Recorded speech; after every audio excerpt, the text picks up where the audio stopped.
তেল আবিবে মিসাইল হামলার পর কূটনৈতিক তৎপরতা বাড়িয়েছে ইরান। ইসরায়েলের হুমকি ধামকিকে বুড়ো আঙুল দেখিয়ে মধ্যপ্রাচ্য সফর করছেন দেশটির প্রেসিডেন্ট মাসুদ পেজেশকিয়ান। হামলার শঙ্কার মধ্যেই বৈঠক করেছেন সৌদি, কাতার ও হামাসের প্রতিনিধিদের সাথে। বলা হচ্ছে, ইসরায়েলের প্রতিশোধের হুমকিতেও যে বিন্দুমাত্র চাপে নেই ইরান। কাতার সফরে গিয়ে সেই বার্তাই দিচ্ছেন দেশটির প্রেসিডেন্ট। রয়েছে যে কোনো মুহূর্তে ইসরায়েলি হামলায় প্রাণহানির শঙ্কা।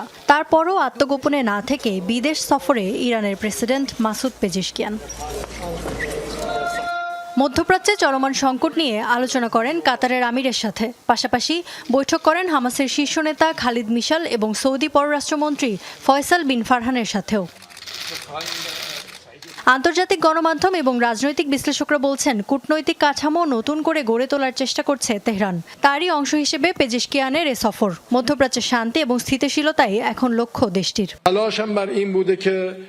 ইরান চায় মধ্যপ্রাচ্যের শান্তি ও স্থিতিশীলতা, কারণ যুদ্ধ এবং সহিংসতার মাধ্যমে কখনোই সার্বিক উন্নয়ন সম্ভব নয়। আমরা কারোর সাথে সংঘর্ষ চাই না, তবে ইসরায়েল ইরানকে প্রতিক্রিয়াশীল করে তুলছে।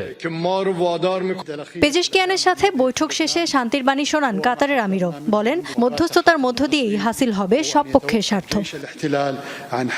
মধ্যস্থতার মধ্য দিয়ে সমাধান নিশ্চিত করা কাতারের পররাষ্ট্রনীতিরই অংশ। আমরা আবারও সব পক্ষকে আশ্বস্ত করতে চাই, আলোচনার মধ্য দিয়ে জিম্মি মুক্তি ও ইসরায়েলি আগ্রাসন বন্ধ করা হবে। এমনকি ইসরায়েলের যুদ্ধ বৃদ্ধির তৎপরতার বিষয়টিও দেখবে কাতার।